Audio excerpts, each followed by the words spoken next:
Fantastic. The best is your districts. Out of 3,000 districts, I guess we won 3,500. We won 2,750, and they won 500. And that's, to me, the best of all.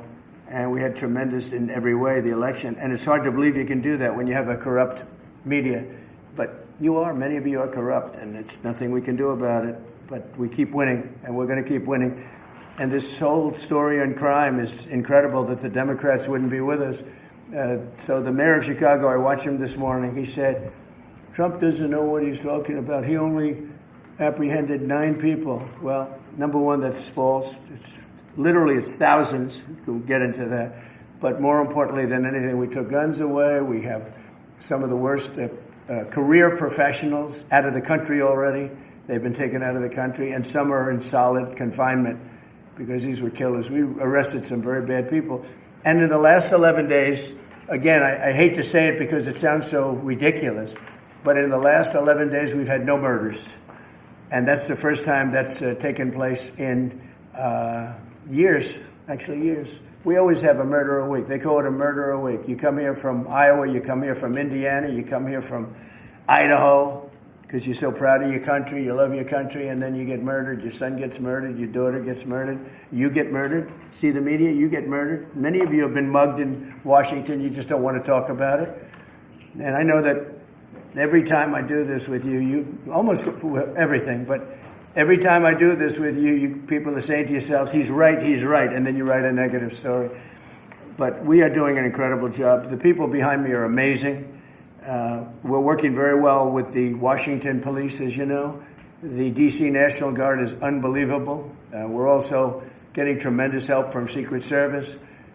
And we are at a point where Washington is booming again. People are pouring in like we haven't seen for years. Nobody wanted to come here. They didn't want to come here and get murdered. I have a friend of mine who has a very successful son. And I said, where is your son going to be this weekend? He said, he's going to Washington with his friends. I said, really? Yeah, he's wanted to do it for 4 years, but he couldn't do it because it was so unsafe. And he's a tough kid, too. It's so unsafe. And he ended up staying 3 nights, going out to restaurants all 3 nights. He said it was so beautiful, so peaceful, because all the criminals are either arrested or they're hiding. And we're finding the ones that are hiding. So I want to thank Pam Bondi. I want to thank our vice president. I want to thank everybody standing behind me. Because they are really, Gaddy, you've been unbelievable, by the way. They have done an unbelievable job. They're working 24 hours a day. And Washington, D.C. is now in great shape. I'm going to be working with Clark Construction, which is by far your biggest construction company. And we're going to also beautify Washington. We're going to rip down the broken medians, fix them. We're going to put asphalt on the roads. We're not ripping them apart like these stupid people do. They rip a road. They rip a road down to the dirt, and then they spend 5 years in building the new one, and then it starts settling. The whole thing is so crazy. And they'll spend hundreds of millions of dollars on a road. I'll spend about $2, and it'll look better. So we're going to be replacing medians. We're going to be replacing much of the asphalt in the road, which in the city, which is in bad shape. We have great stripers. We have great contractors. But we have to let them do the thing. The Congress has said that they'll give us whatever money is needed to fix up the Capitol. This is the Capitol. And we're not going to spend a lot. It's going to go fast. And it will be spotless. And we want it spotless for the World Cup and for the Olympics. You saw the World Cup was here the other day. And come to think of it, there's your trophy for the World Cup. In fact, it's solid gold. That's actually solid gold. So heavy that some of the people in this room wouldn't be able to lift it up. I think what I'm going to do is place it right above the angel, right over there. That's solid gold, too. We're going to put it right up there. Look at that. There's a solid gold trophy. They know how to get to me, I like the angel better, to be honest with you. So we're going to sign, and then we'll take a few questions, and we'll tell you how good a job we're doing. We want to go from here to other places, but I was telling some of the people that in a certain way, you really want to be asked to go. I hate to barge in on a city and then be treated horribly by corrupt politicians and bad politicians, like a guy like Pritzker. He ought to spend more time in the gym, actually. This guy is a disaster. Gavin Newsom's a disaster. When we went, we saved Los Angeles. You wouldn't have been able to have the Olympics in Los Angeles. You're barely able to have it now. They did lose 25,000 houses to a fire that should have never occurred because they didn't let the water come down from the Pacific Northwest, which you guys don't want to write about. I had to break into the water supply to let the water down. And even now, we want more. We can have much more. It's less than half of what should be coming in. I don't know, they have a political thing about it. It's like the craziest thing I've ever seen. But I don't like going to a town, city, place, a state, and then be criticized by some corrupt or incompetent governor where crime is rampant. Like, take a look at D.C. Crime was rampant. It was at the all-time worst. It got really bad during the Biden 4 years. And then I have a mayor stand up and say how crime has reached a 30-year low. 30-year low. People are being killed left and right. And it's not a 30-year low. Think of it. So for 11 days, there's been no murders. The record goes back years where that's happened. They haven't seen that happen in years. And then people stand up, and instead of thanking us, which they should do, and she's not that bad. She's better than most. But, you have people, I watched in Illinois, Chicago, Illinois is a disaster. I have property there. It's a disaster what's going on in Chicago. And you get Pritzker, he's violating our rights. I think this is another men and women's sports thing. I think this is one of those, they call them 80-20 issues. I call them 97-3. I think the Democrats better get smart. And, politically, I hope they don't. But actually, in terms of love for the country, I hope they do, because it will be good to work together. So I'm thinking about, when I have some slob like Pritzker criticizing us before we even go there. I made the statement that next should be Chicago because, as you all know, Chicago is a killing field right now. And they don't acknowledge it. And they say, we don't need him. Freedom, freedom. He's a dictator. He's a dictator. A lot of people are saying maybe we like a dictator. I don't like a dictator. I'm not a dictator. I'm a man with great common sense, and I'm a smart person. And when I see what's happening to our cities, and then you send in troops, instead of being praised, they're saying you're trying to take over the republic.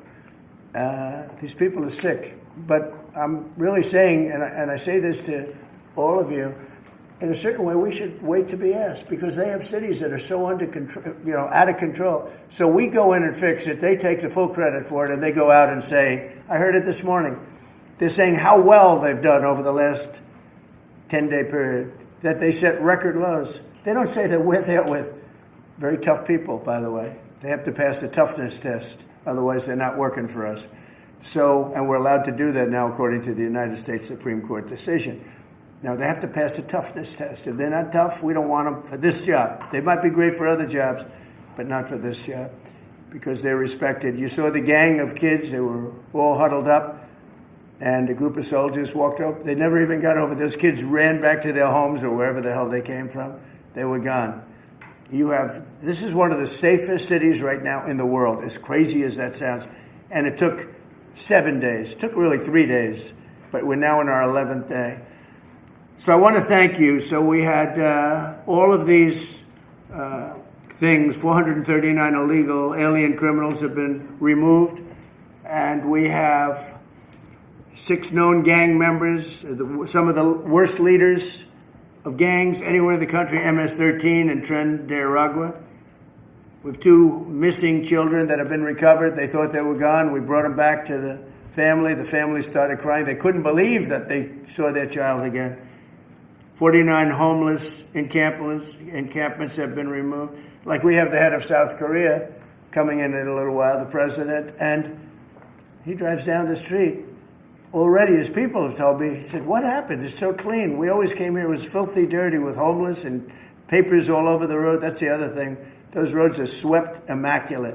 But they're going to be much better in a few months when we put a topping on them. They're going to look like they're brand new. We'll get rid of those rusty old medians that have been crashed into 1,000 times, and they don't fix them. They just let them. They lay them down on the road, and they sit there for months. But we don't do that. We don't run things. We run things like we run this. We like clean, we like beautiful, and we like safe, and that's what we're getting. So I'll start signing the executive orders. To me, this is a very, very big deal. One of the executive orders has to do with cashless bail. That was when the big crime in this country started. And I can tell you who did it, when, but I don't want to do that because others followed pretty quickly. But that was when it happened. Somebody kills somebody, they go in, don't worry about it, no cash, come back in a couple of months, we'll give you a trial. You never see the person again. And I mean, they kill people and they get out. Cashless bail. They thought it was discriminatory to make people put up money because they just killed 3 people lying on a street. Any street all over the country, cashless bail. We're ending it, but we're starting by ending it in D.C., and that we have the right to do through federalization. Okay, let's go. Could I ask you to say exactly what this is? Of course. So as you've consistently identified, sir, cashless bail policies are a key driver of the disorder we see on city streets all over America. Catch and release system allows criminals to keep going back out onto the street and reoffending. What this executive order does, it charges your attorney general with identifying jurisdictions all over the country that have cashless bail policies, and then it withholds or revokes federal funds and grants that are flowing to those jurisdictions to ensure that we're only supporting the people who have reasonable common sense policies around crime. So what area does it cover? Potentially anywhere that has a cashless bail policy. So some of the largest cities, some of the most left-wing states in America Almost have adopted. all of them, right? Illinois would be a great example of that, sir. Oh, they have a great cashless bail. You don't even have to go to court sometimes. No, Illinois, I love that state. It's a great state, but it's run so badly by Pritzker. They threw him out of the family business and he becomes governor. Now he wants to run for president. I don't think that's going to happen. Okay, we'll sign right here, right? Sir. So important. And this isn't Republican, Democrat. This is, and by the way, most Democrats agree with us. But this is just, we got to bring our country back. Okay? That's a big one. Also on the issue of cashless bail, sir, this is a D.C.-specific executive order. In addition to the measures that we're taking that are quite similar to what we're doing around the country, in D.C. in particular, the objective is holding as many criminal defendants in federal custody and subjecting them to federal charges as possible. That means that they'll be held pre-trial in federal jail as opposed to just being cut back out on the streets due to a cashless bail policy. Okay? And we have the room. And by the way, the prison they have in D.C. is horrible. It's horrible. People were subjected to live in that dog trap for so long, so unfairly. I have stories, you'll be hearing about them. That prison is horrible. Okay? This is an executive order that contains a number of additional measures relating to crime and law enforcement in Washington, D.C. It charges, for example, your Secretary of Defense with establishing specialized units in both the D.C. National Guard and the National Guard units around the country, specifically trained and equipped to deal with public order issues. It charges all of your various federal law enforcement agencies with hiring additional personnel to allow them to surge personnel to Washington, D.C. to deal with the current emergency here. It does a number of other things in that space, and it also asks the Attorney General to look at D.C. Metropolitan Police general orders that have currently impeded law enforcement efforts in the city, and to potentially look at unwinding those that are stopping the police from doing their job effectively. And are we going to ask this to be codified by Congress, all of these things? I think we could potentially, yes, sir. I think so. I think we should. I think we'll get it too. I think Democrats will vote. Well, it's hard to believe that they might not, but I think Democrats will actually vote for this.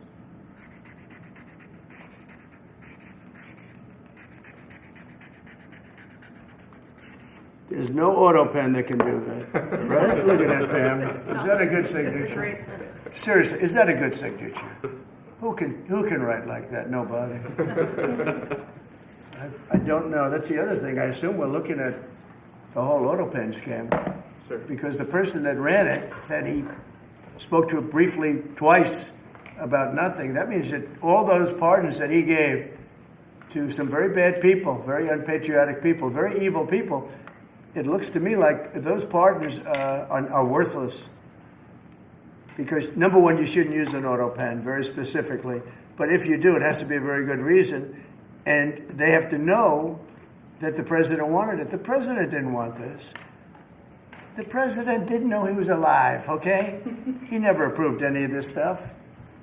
He wasn't for open borders and all the other things. He was never for open borders. I've known Biden a long time. He was never very sharp, but he was never in favor of open borders and all of the other things he did to destroy our country. Let's go. Lastly, sir, this is an executive order on flag burning. It charges your attorney general. Would you listen to this? This is very important.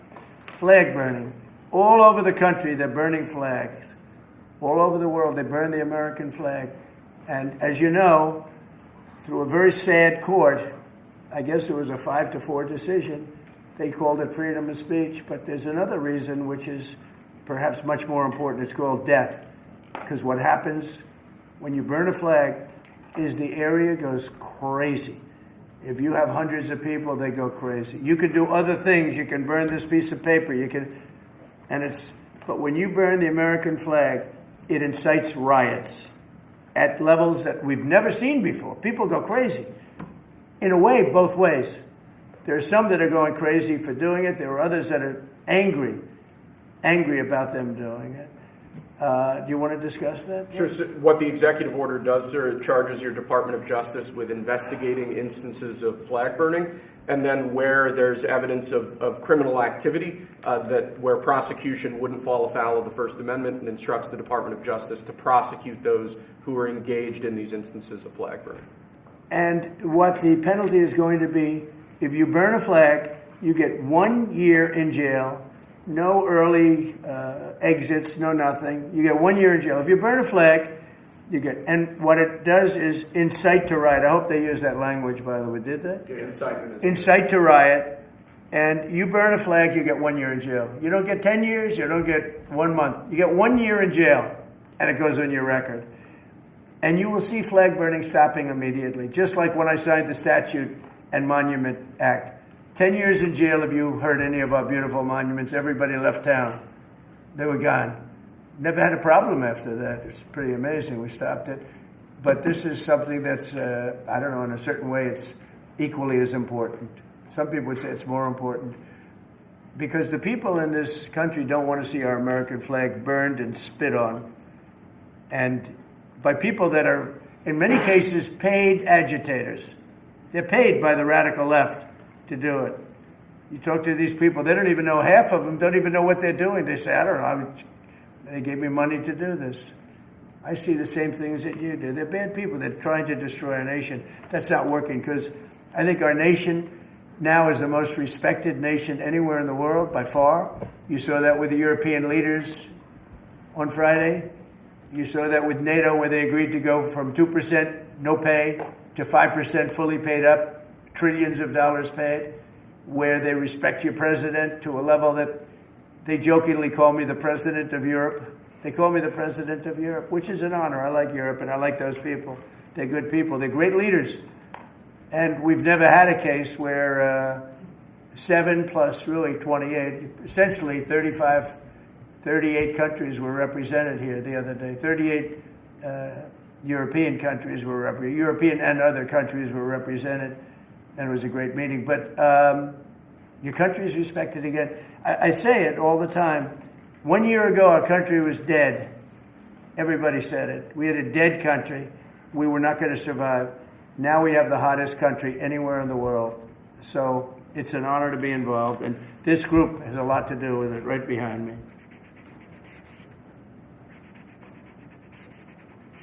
Does anybody behind me have anything? Pam, would you like to say something? Sure, President. Thank you for keeping D.C. safe. You know, just a couple examples of a mother, a single mom, whose house was burglarized, and the defendant got out on cashless bail, went back the next night and burglarized her house again. That's why this is so important. A man got in a fight with another guy. He had a gun. He was let out. Next night, he got out, went back, and killed him.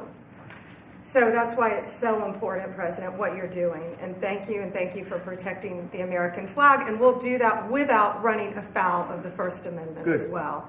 And President, I think Terry Cole, excuse me, I think Gaddy Serralta had something he wanted to give you on behalf of all the law enforcement who are out there every Mr. single President, night. yes. Thank you for putting me in charge of this surge. As the director of the United States Marshal Service, it's the oldest law enforcement agency.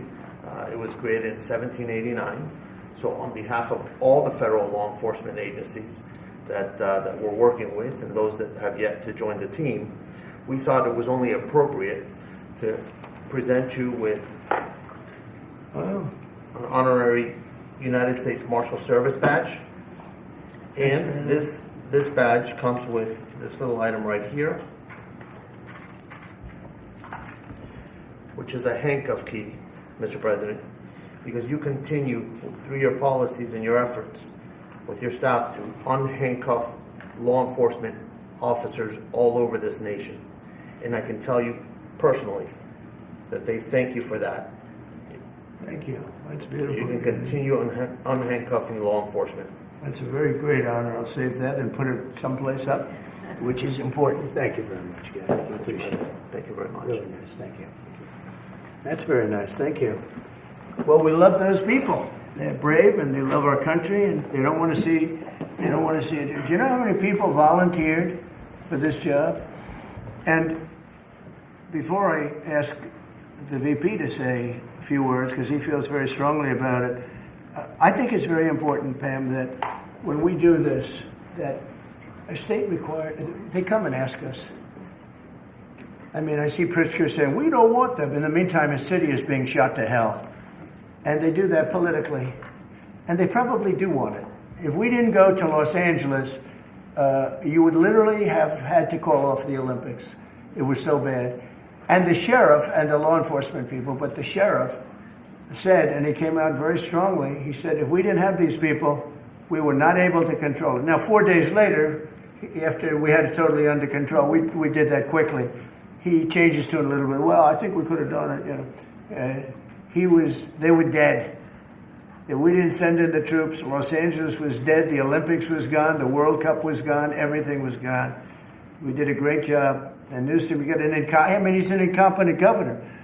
But I think people should want us to be there because otherwise all they'll do is complain as we do our job. So we'll have to think about that, okay? We go in, like in Washington, we go in and the people that are here that have been doing, I don't want to say terrible because she happens, you know, she's a nice woman, yes. I don't care about if she's nice, you know, I really don't care. I want her to do, I'd rather have her be horrible but do the job. But we come into Washington and we have the 11 best days they've had here in 2 centuries. I mean, they've never seen anything like it. Let's go 2 decades. In over 20 years, they haven't seen anything like what happened. And now they're out there saying, we don't have crime in Washington. Well, that's true. For 11 days, you don't have crime. But before that, everybody was getting hit and mugged, and you people could not walk to your office without security. That's how unsafe it was. So I think we should really let them have their city, let their city go to hell, and when they come and beg us to help. The only problem is we want to save it for the people, because the people want us there. The people here, 95% of the people here want us. The real people, not the people you find on, I don't know where you find these people. You have one person that has a broken nose. Where'd you get it? Well, I was mugged. Good. Do you want to see Trump here with? No, I don't want. The woman has a broken nose. She got mugged. But she's saying she doesn't want any protection. It's all made up fake news. It's just fake news. I don't know where you find these people. Anyway, would you say a couple of words, please? And then I'm going to ask JD to say something. You have done an unbelievable job in a short period of time. Thank you, Mr. President. Highly recommended by you-know-who, right? Yes, sir. Do you want to say his name? Mr. Youngkin, Governor Yes, sir. Youngkin. Yes, sir. We stole you from Governor He called Youngkin. me. Right. He called me. Glenn Youngkin called, and he said, "I have somebody who's really fantastic." And based on that recommendation, here you are, and you've done a fantastic job. I appreciate it. Thank you, Mr. President. Thank you. Go ahead. The men and women of the Metropolitan Police Department are back. They enjoy doing their job again. They feel the ability to go out and be law enforcement officers. They feel that they're connected to their communities again. They are making a difference. Thanks to you, Mr. President, and our federal task force, you are making D.C. safe once again. Good. Thank you, sir. It's going to get better and better. Well, it can't get much better. There's no crime. I read where crime's down 89%. I said, really? Who are the 11%? Okay, there's no crime. JD, please. Yes, sir. Well, thanks, Mr. President. Thanks to the incredible team here. You know, I want to echo something the President said, where you say there haven't been murders in a couple of weeks in D.C., and it doesn't sound good, but then you talk to local law enforcement, and I didn't realize that this town averaged one murder every other day for the last 20, 30 years, which means that in 2 short weeks, the President and the team have saved 6 or 7 lives, people who would have been killed on the streets of D.C., who are now living, breathing, spending time with their families, because the President had the willpower to say, no more. We're not going to give the streets of D.C. over to vagrants and robbers and murderers. And the last point I want to make, sir, to your point about we want people to welcome us, to ask us, because look at Governor Pritzker in Illinois, or Governor Newsom in Los Angeles, or Governor Moore in Maryland. They are angrier about the fact that the President of the United States is offering to help them get their crime under control than they are about the fact that murderers are running roughshod over their cities and have been for decades. Why are Democrat governors angrier about federal law enforcement helping clean up their streets than they are about the fact that those streets need to be cleaned up to begin with? It shows a real sickness in the head.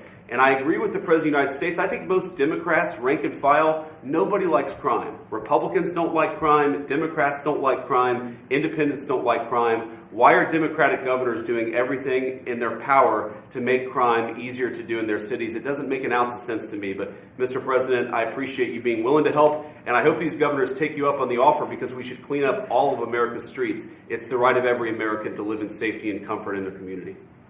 And we've got the people to do it. They're signing up like they've never signed up before. Our military, as you know, during the campaign, nobody was signing up. We were way short of their goal, we were understaffed. Nobody wanted to be in the military. Nobody wanted to be a policeman. Nobody wanted to be a fireman. They didn't want anything to do with the country. We had an grossly incompetent president who, frankly, should not have been there.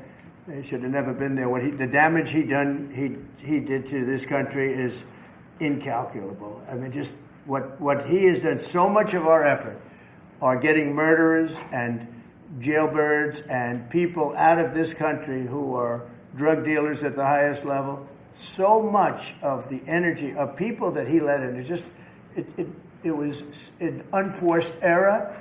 But I don't think they think it's an error. But I don't believe he believed it. It was the radical lunatics that surrounded this guy at this desk, who are brilliant people, but with the wrong philosophy. There were some brilliant people, but they're evil people, and they're going to be brought down. They have to be brought down because they really hurt our country. But we're getting it back very quickly. And I'll tell you something, our country's now it's stronger. I think we're more respected than we've been respected in 100 years. It's a whole different ballgame. JD, could I ask you, Yes, sir. You gave a stat on murders here. What were the numbers? You said in a short period of time how many people were murdered? Local law enforcement told me, sir, that in the past 20 or 30 years, D.C. has averaged a murder every other day. That's, 200 murders a year, 150, 250, but about every other day a person has been killed on the streets of Washington, D.C. We've been doing this for 2 weeks. 0 people killed. That's real lives saved. That the media and, frankly, the entire Democratic Party should be saying, thank you for saving lives, instead of attacking the President of the United States for doing so. You know, when a person, unfortunately, will probably happen at some point, when a person's murdered in D.C., it's going to be the biggest story maybe in history. Right? Yes, sir. Somebody was murdered in D.C. Trump is failing. No, we're not failing. We have a safe city. This is maybe the safest city in America right now. That's how good it is. And it would be nice to be appreciated. These people, eventually, they're going to have to be appreciated for what they're doing. And they're going to have to be appreciated by the officials that are really happy when we go in because they've lost control of their place. Steve Miller, please, say a few words. Thank you, sir. So just to, first of all, follow up on what the Vice President said, no police officer working in the city can remember a time in their lives when there has been no murders. You can work at the police department for 20 years, 30 years, your whole life. We've checked the records. No one can even find a record of being murder-free for as long as we've been murder-free under President Trump's leadership. Additionally, and the President spoke about this before, we've uncovered, in the process of uncovering, a massive scandal in Washington, D.C., with the doctoring of crime stats. And the Department of Justice, under the Attorney General, is leading the effort to uncover this. But when we ultimately share the results, it will stun you.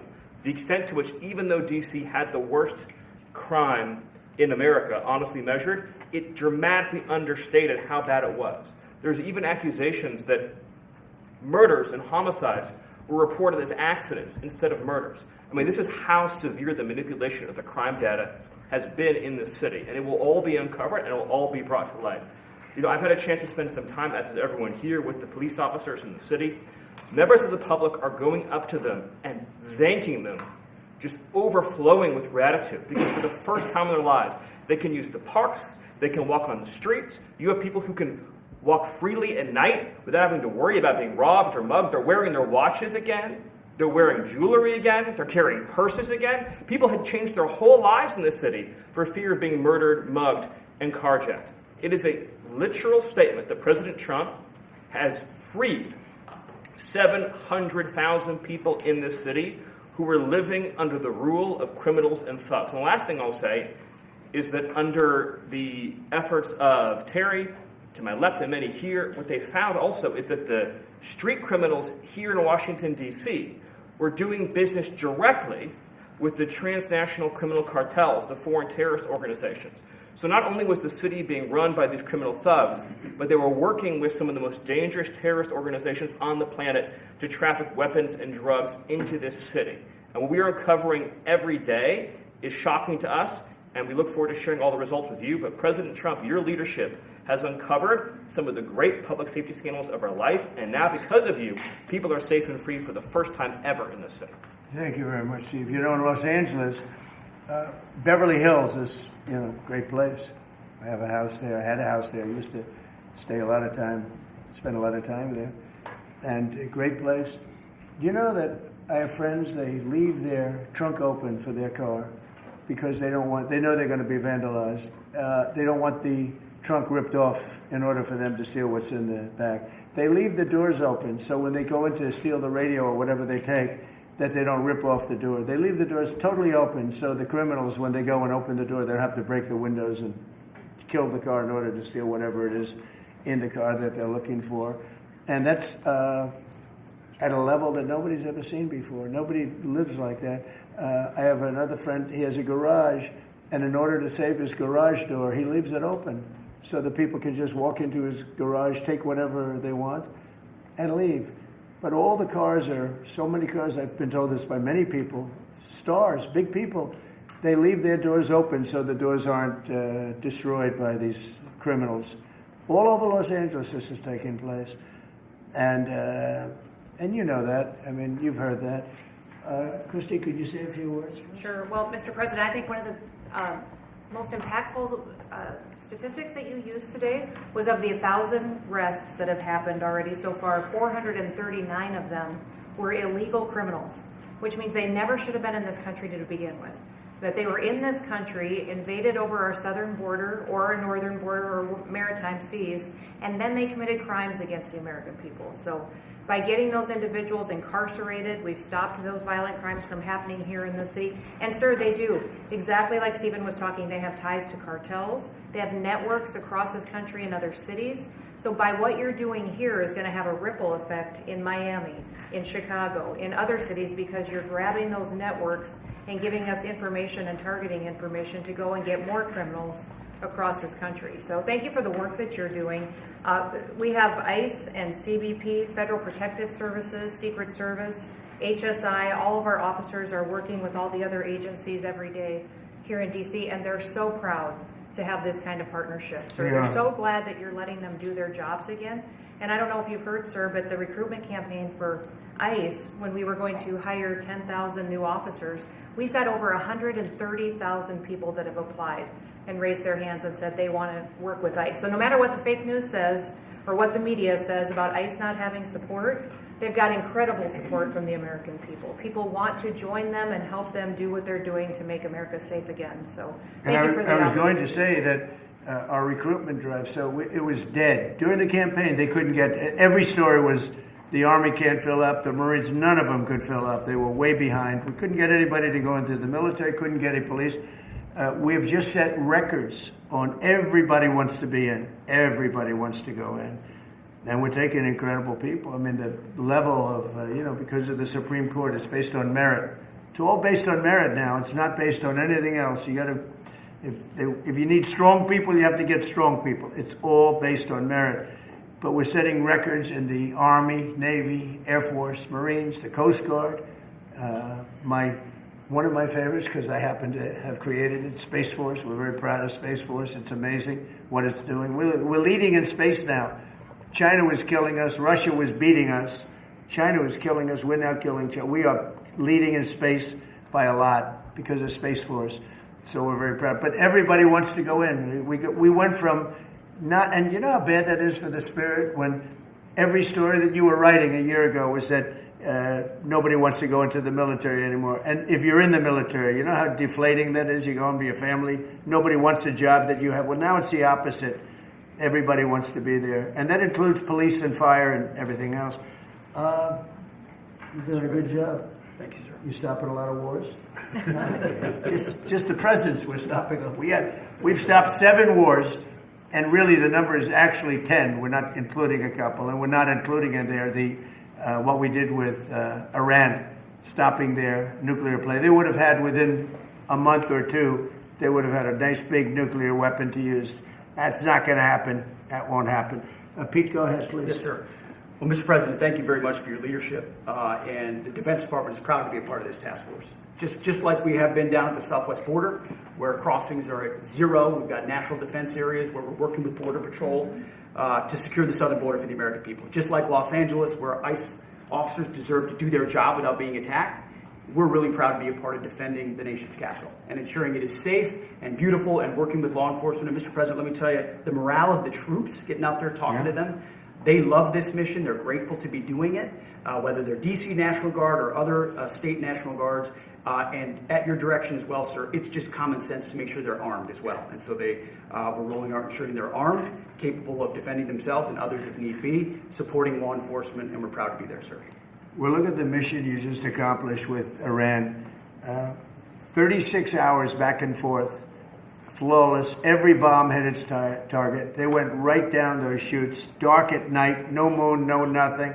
Every target, every bomb went right down. They have a chute that goes right down deep into the mountain. And they shouldn't have put ventilation in, I can tell you, because we use that for our advantage. But what they did, and we had the pilots and even the people that took care of the planes, we had a whole group of people at the White House a couple of weeks ago. And, I didn't realize this, but they said, we've been looking at their predecessors, and then these were the pilots. They said, we gave them beautiful medals. And I'll show you the medal. Gave them a medal just like this. See? Just like that. They were so happy. Gave a lot of them out for that. It was an incredible job. We had 52 tankers. People don't realize, so that they could refuel. We had many fighter jets, F-22s, and F-35s. We had many. It was an amazing operation. It was flawless. Compare that to the operation when they went in with the helicopters crashing and everyone running around the desert, and the prisoners being taken. And that was Jimmy Carter. And what a horrible thing. This was the exact opposite. This was the exact opposite of what they did in leaving a very, very nice place. The Taliban runs a tough operation in Afghanistan, and I think it was the most embarrassing day in the history of our country. That was Biden. I was leaving, and we would have left through strength, tremendous strength. We would have kept Bagram, which is the air base, one of the largest runways in the world, one of the most powerful. You could land anything on it, many, many feet thick. You don't build them that way anymore. You can't. But we left it, and now China's occupying that air base. This was the most incompetent administration in history, the Biden administration. And you're just lucky that they lost, because if they won, you wouldn't have a country anymore. And so, Pete, you started up by saying the Department of Defense. And somehow it didn't sound good to me. It didn't sound good. Defense, what are we defense? Why are we defense? So it used to be called the Department of War. And it had a stronger sound. And as you know, we won World War I, we won World War II, we won everything. Now we have a Department of Defense. We're defenders. I don't know. If you people want to, standing behind me, if you take a little vote, if you want to change it back to what it was when we used to win wars all the time, that's okay with me. All right? That's coming You soon, go, sir. you let me know if you want to do it. I think Department of War. It just sounded bad. He said, sir, on behalf of the Department of Defense. Defense. I don't want to be defense only. We want defense, but we want offense too, if that's okay. So you'll make a decision. But as Department of War, we won everything. We won everything. And I think we're going to have to go back to that. In the meantime, I've stopped all of these wars. I've stopped them. A big one would have been India and Pakistan. But we stopped them all. We stopped 3 wars. Go to Africa. They like to say, let me tell you, I love black people. And I did great with the vote with the black people. But they say, he's a racist. I said, really? For 35 years, a war raged between Rwanda and the Republic of the Congo. And it was a vicious war. 9 million people were killed with machetes, largely. Hatchets, machetes. That went on for more than 30 years, but 34, 35 years. And I stopped it. In fact, the presidents are coming in a week or two to sign we have the foreign ministers, it's all signed, the war stopped. But I got it stopped and saved a lot of lives. The Congo. It's deepest, darkest Africa. I got that war stopped. Nobody else could have done that. We did a lot of jobs. We did a lot of wars were stopped that nobody thought would even be possible. And I'll tell you what, the war with India and Pakistan, that was the next level. That was going to be a nuclear war. They already shot down 7 jets. That was raging. And I said, you guys want to do trade? We're not doing any trade. We're not doing anything with you if you keep fighting. You got 24 hours to settle it. They said, well, there's no more war going. And I used that on numerous occasions. Trade. I used I used whatever you had to use. But we got 7 of them stopped. And the one I thought would be easiest, frankly, was going to be Russia and Ukraine. But that turns out to be some big personality conflicts. It's one of those things. But we're going to get that stopped eventually. We're going to get that stopped too. 7,000 soldiers died last week. Think of that, 7,000. I usually say 5,000, but 7,221 soldiers died last week in the fight between Ukraine and Russia. And they're not our soldiers, but they're souls. They're living souls, and they leave their homes, and they wave to their parents, and their parents are so proud as they leave in a beautiful uniform, and a week later they get their head blown off by a drone. New form of military. It's a whole new form of fighting. So I would just like to thank the people that are behind me. Thank you very much. You've done a fantastic job. I appreciate it very much. We're doing a real job, and I'm so proud of DC. I passed it 2 days ago, and all the garbage is off the streets. It's terrible. I came in a month and a half ago. I'm driving down, and I see garbage all over the place. The streets were a pigsty. Like I won't use the city's names, but you know what I'm talking about. There are plenty of them outside of this country and inside of this country. Baltimore is a horrible, horrible deathbed. It's a deathbed.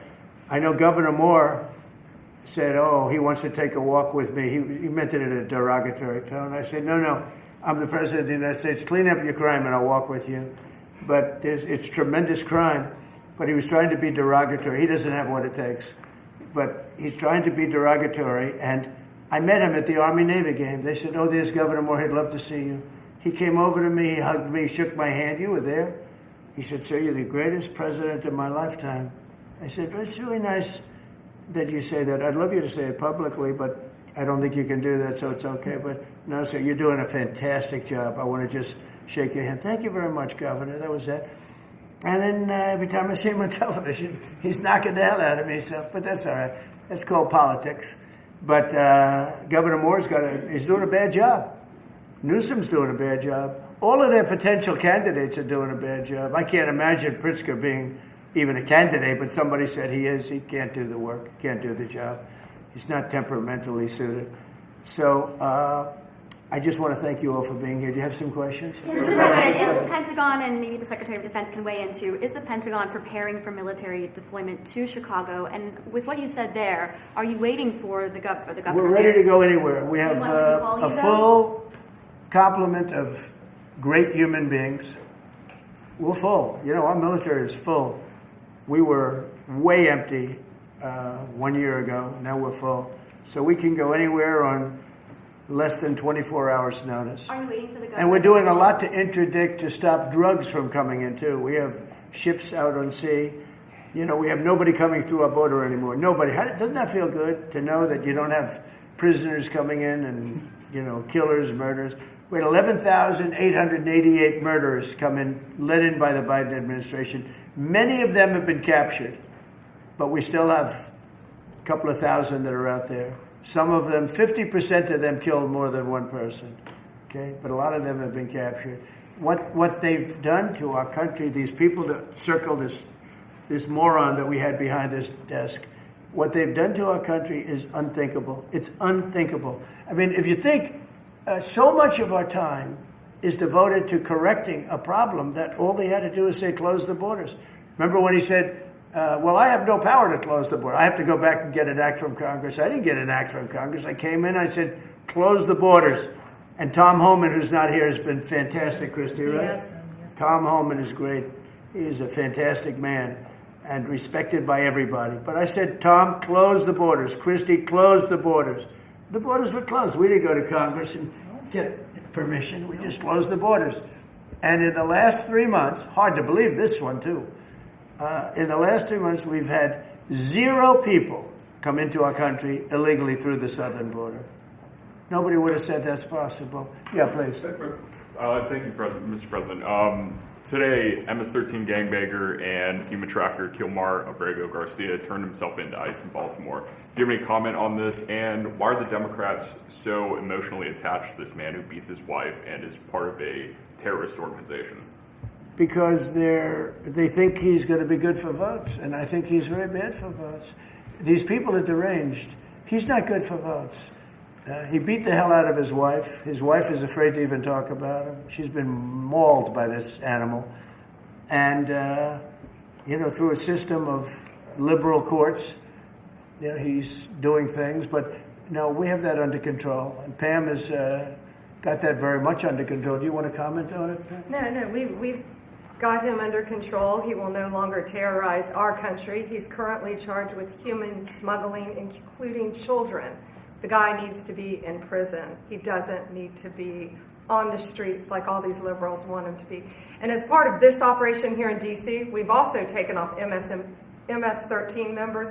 We've taken, I think just last night, we got a TDA guy off our streets right here, right around from where we all work. Another TDA member gone because of this project. So we're going to keep America safe from all of these foreign terrorist organizations, including Abrego Garcia. Okay. Mr. President, If we could get your reaction, sir. The Israelis bombed a hospital in Gaza that killed 20 people, including 5 journalists. When did this happen? This happened overnight, today. I didn't know that. Any reaction to this? Are you Well, going I'm to not talk happy to about it. I don't want to see it. At the same time, we have to end that whole nightmare. I'm the one that got the hostages out. I got them out, all of them. Steve Witkoff has been amazing. He's done a great job. But I'm the one that got them all out through my people and through me. And now we're left with probably a little bit less than 20 because I think 1 or 2 are gone. And I said a long time ago, I'm going to get them out, but when we get down to that final 10 or 20, these people aren't going to release them because they're dead after they release them. So it's a nasty situation, very nasty, horrible thing. Mr. Yes. President, could you please elaborate on your post on South Korea? What were you referring to? Well, I heard that there were raids on churches over the last few days, very vicious raids on churches by the new government in South Korea, that they even went into our military base and got information. They probably shouldn't have done that, but I heard bad things. I don't know if it's true or not. I'll be finding out. As you know, your new president's coming in just a couple of hours coming here. I look forward to meeting him. But we won't stand for that. We just won't stand for that. Yes. Are you prepared to order National Guard troops, though, into American cities if those governors don't request the federal deployment? I am, but I also think that, look, Chicago, everybody knows how bad it is. Everybody standing there knows. We know. You don't have to be doing any studies. They should be saying, please come in. Pritzker should be saying that. You know, I did a favor for Christy Whitman. Whitmer a good favor, I think, with the fish, the carp, the China carp. Did you ever hear of it? China carp. And it's taken over your Great Lakes. You know about that, right? And she came and she wanted to know if it's possible for us to do something about it. And I said, well, I'll do it. But I think it's appropriate that the person from Illinois, the governor from Illinois, asks also. It's a tremendously expensive project, actually. It's invasive. It's horrible what's happened. And we can do it with GSA and various people. But we can do it. We're going to just have to see what happens, okay? We're going to have to see what happens. But you believe that you have the legal but authority the to governor order of troops? Michigan came, was very respectful, asked for it. She's done a good job. I did that. I opened the Air Force Base, kept it open for F-35s and various planes, F-22s too. I did that for the state of Michigan at her request. And I will, and also at our congressmen. We have congressmen that are unbelievably pro-Michigan up there. But some of this stuff, like the lakes, the Great Lakes, this is a big problem that nobody ever talks about. Most of you probably have never heard of. We have a pretty violent fish that comes from China, China carp, Chinese carp. And you see them jumping out. They jump into boats and they jump all over the place. They've got a lot of energy. And there's a way of getting rid of them. It's very expensive. And I didn't get a request from the governor of Illinois, is affected maybe more than anybody else, right? And I think until I get that request from that guy, I'm not going to do anything about it. And I feel the same way about crime. We go in, we will solve Chicago within 1 week, maybe less, but within 1 week we will have no crime in Chicago, just like we have no crime in D.C. But, I don't like to go in and do it and then have somebody stand up and say what a great job he's doing on crime. And we don't want the military in our state. We don't want the military. Do you understand? Do you understand that? Yeah, these governors will say so I don't know. there is no We're going to emergency have a little response. meeting, I think. I feel like we go in and we do it, like here. To a lesser extent with the mayor. She hasn't been terrible, but she hasn't been, exactly saying, oh, great. She did say last night, I heard her say that, well, we really don't want the military in D.C. Well, that's, not very nice, I guess. That's a little bit of a hit. But she's not as bad as some. We saved Los Angeles, and all we did is get criticized by this idiot that's running the state into the ground, right, where people are leaving. He should be thanking us, and he should be requesting us to be there. And the governor of Illinois should be. Chicago's a disaster. And the governor of Illinois should say, President, would you do us the honor of cleaning up our city? We need help. They need help. They need help. So We may wait. We may or may not. We may just go in and do it, which is probably what we should do. The problem is, it's not nice when you go in and do it and somebody else is standing there saying, as we give great results, say, we don't want the military. They need help badly. Chicago desperately needs help. Just look at the crime statistics. Look at the statistics that JD said about, even I didn't know it was that bad. That's terrible. But all I know is we're being celebrated because we went an entire week. Now it's 11 days. We went an entire week without a murder. And I said, boy, that sounds terrible. I didn't know how to, I actually made a speech. I didn't know how to say it because it's a great number. It's a great thing. But it sounds so bad. I mean, supposing you're from a foreign country, which is properly run, and they don't have murders and things, right, so much, or in some cases virtually at all.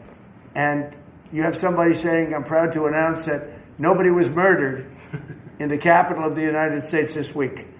It sounds terrible. But Mr. President, Gavin Newsom, you mentioned Gavin Newsom on crime. Gavin Newsom, yes.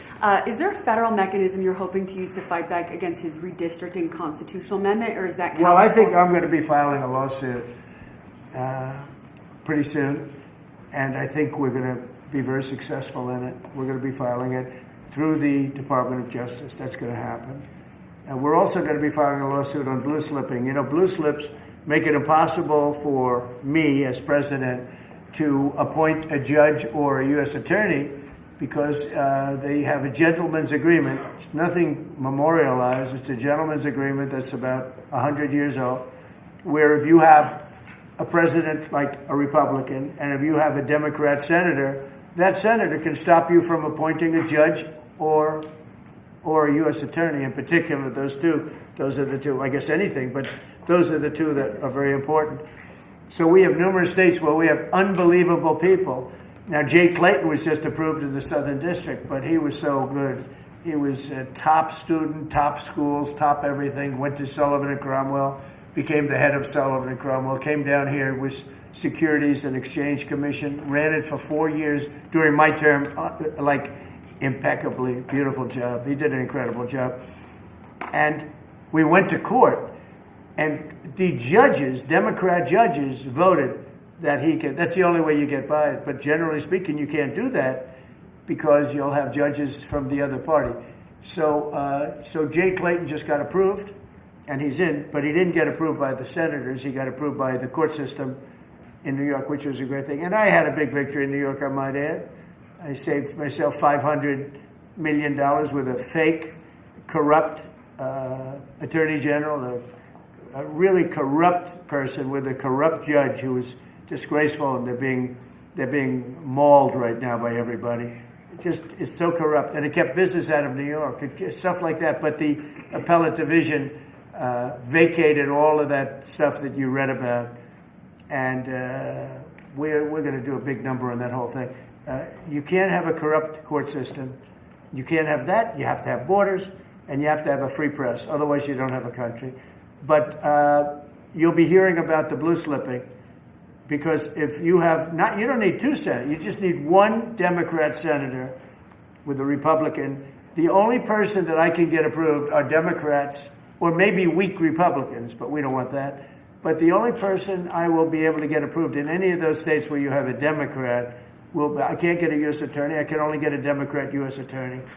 And this is based on an old custom. It's not based on law, and I think it's unconstitutional, and I'll probably be filing a suit on that pretty soon. Yeah, please. During the campaign, you called Kamala Harris a communist, but the Biden-Harris administration, they never called for nationalizing a private company with the federal government like you're proposing with Intel. What do you say to some who say this is a bit hypocritical, and is this the new way of doing industrial policy? Yeah, sure it is. I want to try and get as much as I can. If people come in and they need something, as an example, as a real estate person, if I have an agreement and I have any form of a stopgap where I can stop somebody from doing something, right? I have a covenant and an agreement, and they come to me and they say, would like to do something, but you have us restricted. If I do that, they usually have to pay. Now, in the case of Intel, it was interesting, but I hope I'm going to have many more cases like it. Intel came in. I met with the gentleman. I had a lot of respect for him. He came in under a little bit of a cloud. I liked his story. I thought he was good. I think he really means to do a good job with Intel. I said, I'd like to ask whether or not you'd because the story, a lot of people said I invested in Intel. I didn't invest, but I invest my heart in it and my soul because I want the country to be strong. But I said, I'd like you to give 10% of Intel to the United States of America. Not to me, to the United States of America. And I said, if you have them as a partner, you have the United States as a partner, I think that would be a very good thing for Intel. And he thought about it, a little bit different, and he said, I like that idea very much. We have a deal. And I just made $10 billion or $11 billion for the United States of America. And yeah, there will be other cases. If I have that opportunity again, I would do that. And then, you do have stupid people say, oh, that's a shame. It's not a shame. It's called business. If somebody's willing to give you 10% of a company and you're not paying for it, and I will tell you, with a company like Intel, as you know, it's had difficulty. I want them to do well. I want them to do well anyway, but I want them to do well in particular now. But isn't public ownership of a private company a new way of doing business in the business of the United States? Isn't that what you were sort of rejecting? So are tariffs. So, as you know, the stock market went up almost 1,000 points on Friday. And it went up not because of this very, I think, terrible, Who's that? Who is that back there? All right, get out of the room. It went up because of something much different. It went up because it was announced, CBO announced the numbers, and as you know, they gave no credit to tariffs. They said they made a mistake, that the trade deficit will be reduced because of Trump's tariffs, will be reduced by $4 trillion, right? Is that what they said, right? They said $4 trillion, and the market went up like a rocket ship because the tariffs are good. Well, tariffs aren't that usual. If the 7 wars I stopped, 4 of them were because of the fact that I had tariffs and trade. And I was able to say, well, if you do this, if you go fight, and if you want to kill everybody, that's okay, but I'm going to charge you each 100% tariff when you trade with us. You know what? They all gave up. I stopped 7 wars. Numerous of them was because of tariffs. So, you never knew the word tariff. It didn't exist really, essentially, in this country until actually in the 1870s up till 1913 it existed. And we were the richest country. We were richer then, proportionately, than at any time in the history of our country. And then, stupidly, in 1913, they said, let's go to the income tax way of life. Let the people pay instead of foreign countries. No. We're taking in trillions of dollars in tariffs, and we're stopping wars because of tariffs. So that's not so normal either. But you know what? Other countries did it to us, and now we're doing it to other countries. You ruled out boots on the ground in Ukraine, but how would air support as part of a security guarantee be any different? Those U.S. Well, you airmen... really went from one question to the next. You go from one. I expected him to at least challenge me a little bit. Now we're talking about boots on the ground. But U.S. air assets over the skies of Ukraine as part of a security guarantee, wouldn't those U.S. airmen also be Well, in you danger? don't know what security guarantee is because we haven't even discussed the specifics of it. And we'll see. Number one, Europe is going to give them significant security guarantees, and they should because they're right there. But we'll be involved from the standpoint of backup. We're going to help them. And I think if we get a deal, and I think we will, but if we get a deal, you're not going to. I don't believe you're going to have much of a problem. But we'll back it up because I want to stop seeing people being killed. When Biden was here, he gave $350 billion. You know this from covering business. $350 billion to Ukraine. I said that Zelensky's the greatest salesman I think I've ever met, better than P.T. Barnum, because he'd come to the country, he'd walk out with $50 billion every time. He actually came here once, he walked out with $100 billion. We're up to $350 billion. I got $1 trillion worth of rare earth that we have from the country because I felt badly for our taxpayer. But I did something else at the NATO meeting. They are wealthy countries, but they weren't paying. And we don't pay any money to Ukraine anymore. Do you know that? In fact, it's the opposite. They request through NATO, we deal with NATO. We don't deal really with Ukraine. NATO requests missiles. They want Patriots. They want missiles. We give the missiles to NATO. NATO pays us in full and does what they want. I mean, I think they give them mostly to, they can do other things with them too because we're dealing with NATO. We pay no money to Ukraine. We gave $350 billion to Ukraine. If we didn't give that kind of money, and I was the one that gave the javelins, if you remember. I gave the javelins. They were very effective. They say Obama gave sheets and Trump gave javelins. They were very effective with those tanks right at the beginning. But you would have never had a war if I were president. You would have never had a war. Just to finish,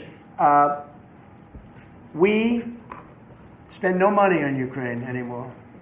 We were getting fleeced by a president that didn't know what he was doing. To be honest, I don't blame Ukraine. I mean, if they come and ask for $100 billion, then they get it. But we were in for $350 billion.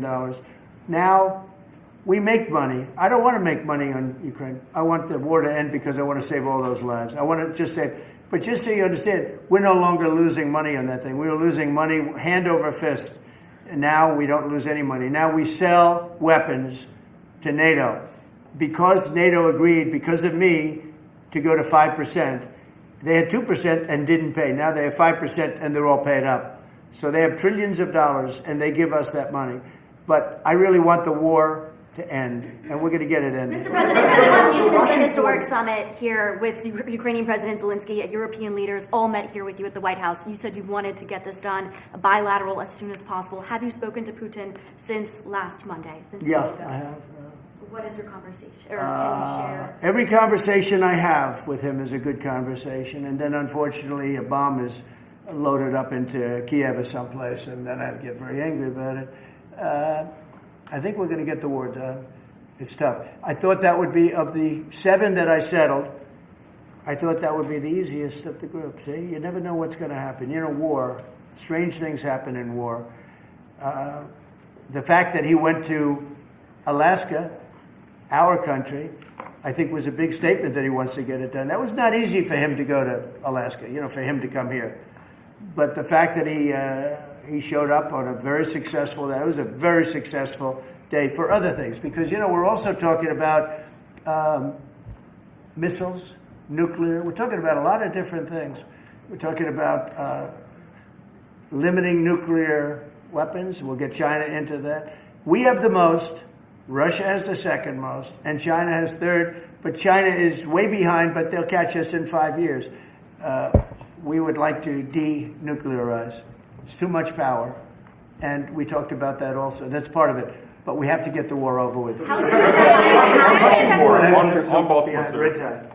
Thank you. On Baltimore, you said that you are going to have to reconsider bridge funding. Is that contingent on Westmore cleaning up the streets? No, we were very generous to him on a bridge. You know, a boat ran into a bridge and the bridge came down like I've never seen anything. The boat was it just shows you the mass of that boat, the power of that boat. You know, people were up on that bridge, painters. They were painting the bridge and they were watching it happen. And they thought they were very safe. They all died. They were painting the bridge, can you imagine? And they watched the boat. The engines were off. And they watched the boat. And the power of that boat, the mass of that boat, went right through that steel just like it was nothing. It's amazing. It's called mass. Mass is a big deal.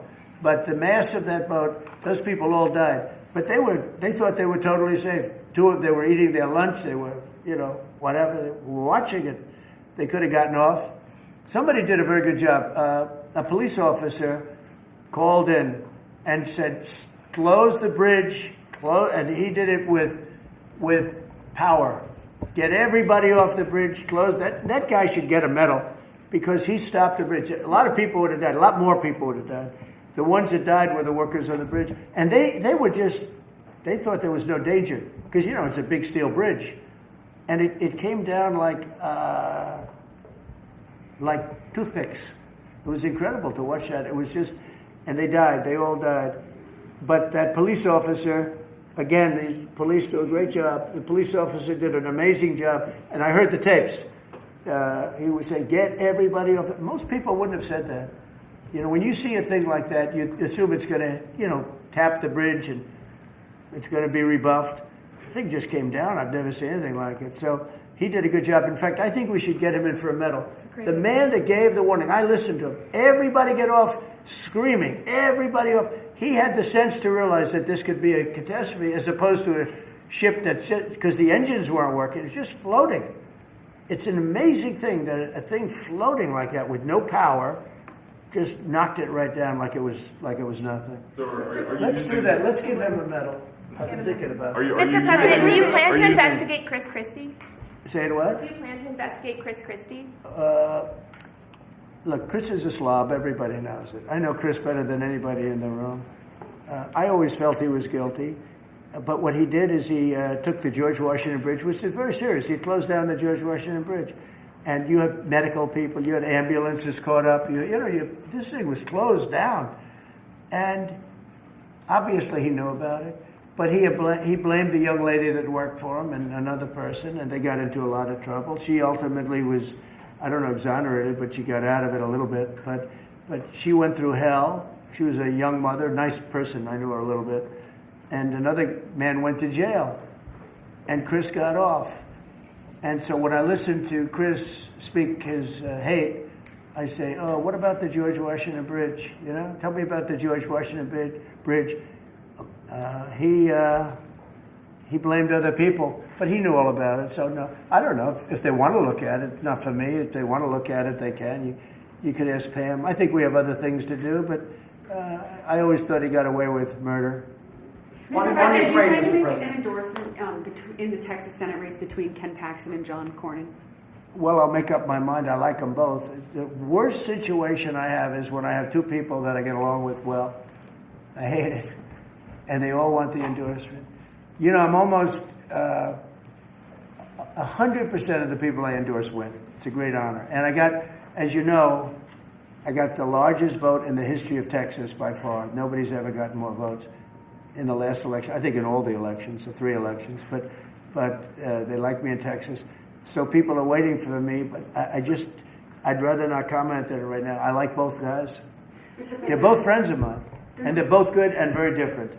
There's some talk among congressional Republicans about another reconciliation bill. Where do you fall on that, and what would you like to prioritize? Well, I don't want to do cutting. I want to save all the different things. I'm going to cut things that are unnecessary, but the one thing I said, and I gave my word, we're not going to hurt anybody on Medicaid, Medicare, or Social Security. And in fact, we're doing great on Social Security. We found 300,000 illegals on Social Security. We got them out. And, you know, things like that make Social Security very, very strong. So, no, I am very big into certain things. And one of those 3, you could say 3 of those things are Medicare, Medicaid, Social Security. We're going to protect it. And so we'll see how everything works out. If we're talking about rescissions on other things, I'm always open to cost cutting. If we can cost cut, I like it, but nothing's going to happen to medical. We have something coming up, favored nations, where I'm going to be reducing drug prices by 1,500% where a pill that sells in Germany for $10 costs $150 here because of the bad press. And I was all set to do it, and then we had the COVID come up, and I had to focus on that because we had the greatest economy in history in my first term. I will tell you that we are going to be doing numbers on the cost of drugs in this country that I'm not talking about a 20% decrease, which would be great. I'm talking about 1,000% decrease. We're talking about where a product would sell for $80 in Germany and $1,300 here. And we're not going to do that. We were subsidizing the entire world. And we're not doing it anymore. I informed the drug companies. I informed the world. And if the world wants to, if countries in the world don't want to go along, then I'm going to put tariffs on those countries, and we'll make more money. But they have to go along with it. So this is moving along rapidly. Dr. Oz is in charge, Bobby's group, and they're doing very well. And we're getting great cooperation from the drug, because the drug companies know it's unfair. You know, for years they'd say, well, we had to do research, and we had to do. I said, I don't care. You had to do research for these other countries also. They are ready to go, and I'm ready to go. And, you know, if I pull that off, there's no way a Republican will lose an election. There's no way. All right, one more question. Steve. On Ukraine, Mr. President. Back to Ukraine. Watch this guy. He's the nicest guy I know, and he asks the most vicious questions. Why do you think President Putin is so reluctant to meet with President Zelensky? Because he doesn't like him. He doesn't like them. You know, they don't like. I have people I don't like. I don't like to meet with them. Sometimes they do like to meet with people I don't like. So how do you get them together? They don't like each other really. And if we had a real president instead of a guy that got in there with a fraudulent election, if we had a real president, that war would have never happened. Putin actually said, if Trump were president, it wouldn't have happened. Happened for a lot of reasons. Happened because of Afghanistan. When he saw how incompetent Milley was and all these guys were, I think he said, wow, this might be it. Because it was the apple of his eye. It would have never happened if I were president. Mr. President, you have built a relationship with Russian leaders and also North Korean leaders. As they are getting closer, how would that affect your diplomatic approach? Well, I have very good relationships with Kim Jong-un, North Korea. I mean, a lot of people would say, oh, that's terrible. No, it's good. In fact, someday I'll see him. I look forward to seeing him. He was very good with me. We had 2 meetings. We had 2 summits. We got along great. I know him better than you do. I know him better than anybody, almost, other than his sister. His sister knows him pretty well. No, I know him well, and I got along with him. You know, I'm not supposed to say I really like him a lot, because if I do that, I get killed in the fake news media. But I got along with him very well, and we had no problem. If at the time Hillary Clinton won the election, you would have had a nuclear war. You would have had a nuclear war. We're not going to have a nuclear war. once that happens, it's over. We're not going to have a nuclear war. No, but Kim Jong-un will meet at some point. I look forward to it, actually. But do you notice that since I came into office, you haven't had a problem with him? Hasn't been, he tests lots of rockets. He does have great capability, I will say that. But I think a lot of good things are happening for our country, a lot of really good things. And the thing we're here today to talk about is crime, and specifically in D.C. I am so proud of what these people, every one of them, what they've done in D.C., because to literally stop crime on a button. I'd walk down that street right now. If I were, friends of mine are going out to dinner now. They haven't gone out to dinner in 4 years. They were afraid. They were petrified. Half the restaurants closed because nobody could go because they're afraid to go outside. Now those restaurants are open, and new restaurants are opening up. It's like a boomtown. It's a great thing to see, and I'm very proud of the people behind me. Thank you very much, everybody. Thank you,